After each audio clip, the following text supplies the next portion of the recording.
Bonjour à tous, heureux de vous retrouver. Nous allons parler aujourd'hui d'économie, de monnaie et ce que j'appelle les monnaies de nouvelle génération. Si vous aimez d'ailleurs le contenu de mes propos, vous pouvez bien sûr les partager, vous pouvez vous abonner. Cela permet à un plus grand partage de nos connaissances parce que c'est vraiment l'objectif de ce que je fais ici. C'est essayer de partager la connaissance, de la faire circuler, de regarder avec un autre œil l'actualité en y intégrant bien sûr mon expérience en histoire et en droit. Donc, comme je vous l'ai dit, nous allons parler d'économie parce que je pense sincèrement, et je l'ai déjà d'ailleurs diffusé de nombreuses fois sur cette chaîne, nous ne vivons pas la crise de 29. Nous ne vivons pas une grande dépression économique ou monétaire comme on nous l'annonce, et donc il n'est pas nécessaire, comme les politiques nous parlent constamment, de faire de continuels plans de relance, des emprunts à n'en pas finir pour relancer l'économie. Certes, ça alimente en argent frais les entreprises, ça les permet à certaines de se maintenir, mais en fait, ça ne traite pas ce que nous vivons à la racine, parce que ce que notre système vit actuellement, c'est la crise de la surproduction. D'ailleurs, j'avais fait une vidéo qui porte ce titre, la crise de la surproduction. C'est la fin d'un système, d'une logique économique et qui veut nous faire croire qu'on ne peut créer de la richesse qu'en produisant des biens et des services de façon abondante, en exploitant de façon outrancière les ressources de cette terre. Et d'ailleurs, tout ce que l'on produit aujourd'hui, on n'arrive pas à l'écouler sur les marchés, on a du mal à l'écouler, et quand d'ailleurs on doit le remplacer, eh bien c'est du gaspillage de façon outrancière, c'est des difficultés du recyclage. Et ce sont ces cimetières, vous l'avez peut-être vu, de produits que l'on fabrique à n'en pas finir, vêtements, chaussures, téléphones, voitures, avions, des produits industriels qui se produisent en masse et de façon mondiale, c'est-à-dire qu'il n'y a plus de frontières. C'est pour ça aussi que je vous dis qu'on n'entre pas dans la mondialisation, mais que la problématique serait plutôt de comment on va en sortir, parce que c'est précisément ce modèle économique-là qui est en train de s'effondrer, qui arrive à échéance tout simplement. Ce qui me fait dire que la France, qui est dans l'Europe, et vous savez que l'Europe a participé à mettre en place ce système mondial de production, la France, qu'elle soit dans l'Europe ou hors de l'Europe, elle aura à faire face à la mondialisation. Et il est important qu'elle se positionne face à ce système économique. Alors quand elle est dans l'Europe, on connaît sa position, puisqu'elle y adhère complètement. Elle a signé de nombreux traités de libre-échange. Par contre, si elle avait été indépendante face à la mondialisation, qu'est-ce qu'elle aurait fait? Est-ce qu'elle aurait résisté? Est-ce qu'elle aurait proposé un autre modèle? Ou est-ce qu'elle aurait adhéré à ce modèle?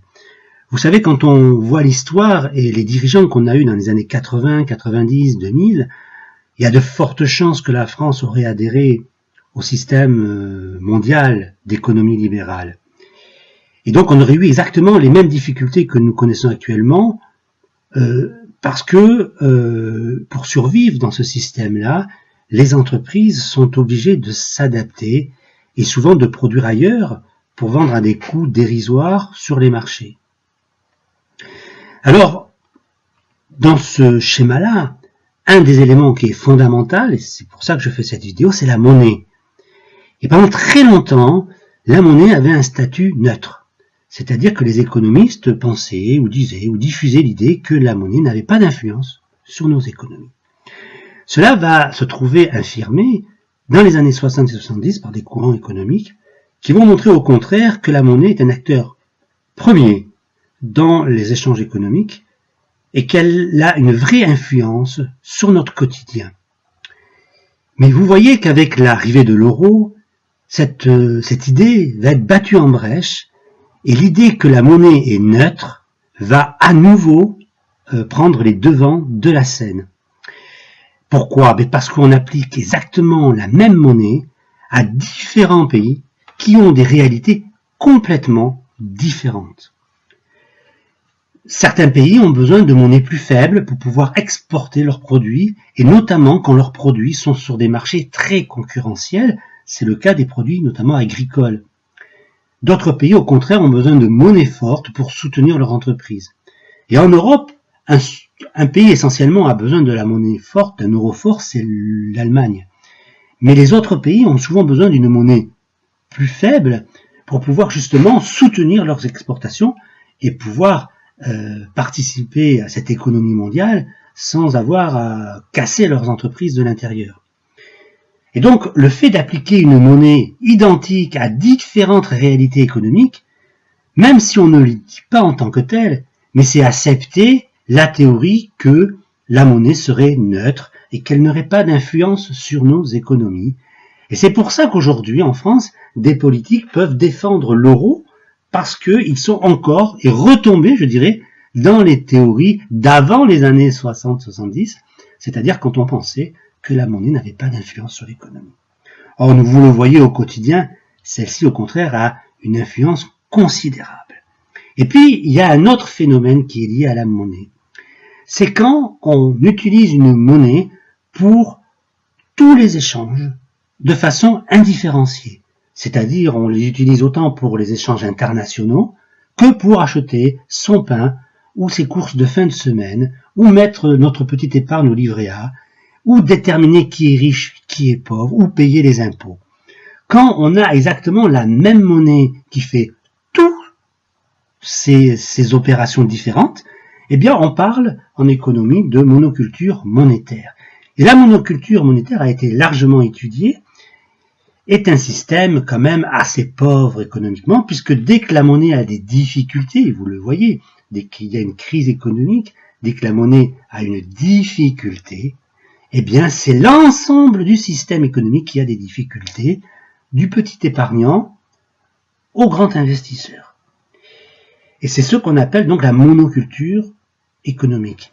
Et quand on écoute les discours de ceux qui voudraient quitter l'euro, à juste titre d'ailleurs, puisque comme je vous l'ai dit, c'est une monnaie qui n'est pas forcément adaptée à l'économie française, eh bien ils veulent revenir souvent au franc, sans en changer la structure, c'est-à-dire revenir dans le passé. Alors il faut savoir une chose, c'est que le franc, dans la mémoire des Français, souvent est attaché à la dévaluation, et souvent attaché au combat qu'elle a mené contre le mark, la monnaie allemande de l'époque, et surtout aussi attaché énormément à cette histoire qui est en mémoire de beaucoup de Français, quand on est passé de l'ancien franc au nouveau franc.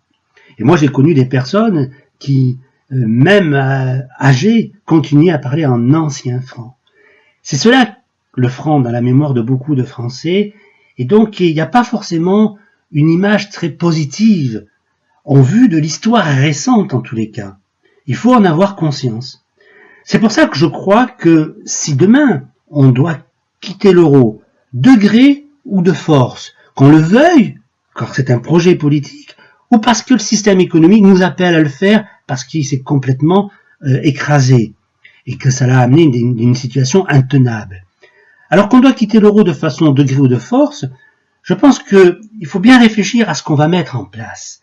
Et je pense qu'il serait peut-être le moment, justement, de mettre en place les monnaies de nouvelle génération, c'est-à-dire de ne plus être dans une monoculture économique ou monétaire, comme on le pense toujours aujourd'hui, où finalement la monnaie est neutre, parce c'est la même qui sert à différents types d'échanges, mais au contraire, faire la bascule vers un système de polyculture monétaire, ce que je nomme aussi de façon plus positive les monnaies de nouvelle génération. C'est-à-dire que la monnaie principale nationale est sous-tendue d'une multitude de monnaies complémentaires, pas locales, complémentaires. La différence est significative. Parce que complémentaire, elle vient complémenter l'économie. Alors la monnaie complémentaire peut être sectorielle pour certains secteurs économiques. Elle peut être aussi locale, c'est-à-dire être déterminée pour un territoire plus réduit. Mais dans tous les cas, qu'on a une polyculture monétaire, c'est-à-dire on a différentes monnaies qui circulent sur le territoire, des monnaies plus restreintes dans des secteurs ou sur des territoires.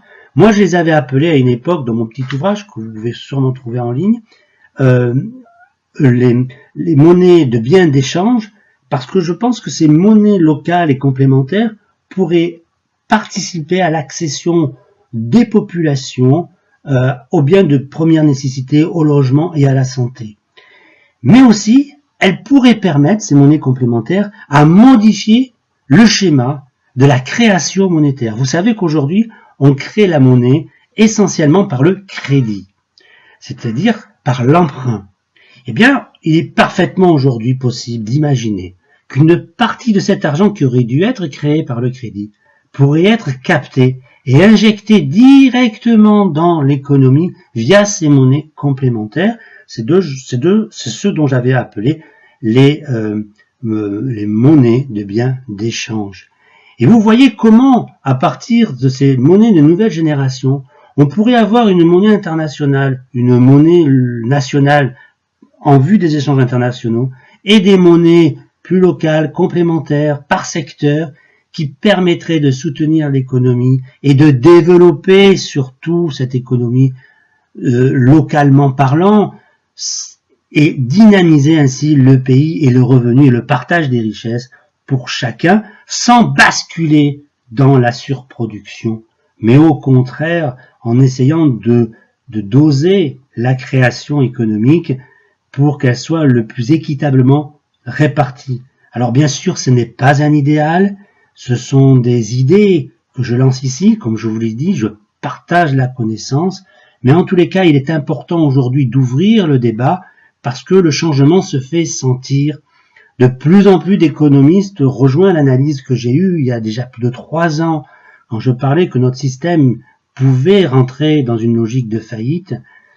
Aujourd'hui, j'ai vu que nombreux économistes sont même plus loin que moi dans ce qu'ils disent sur l'état économique de la France, mais peut-être aussi que ce sera le moment pour chacun d'entre nous de faire basculer notre système économique dans autre chose, dans un autre monde aussi, parce que c'est bien le système dans sa totalité qui a besoin de se réformer, de nous amener de nouvelles idées pour le bien de tous et une plus grande égalité et équité dans les rapports humains.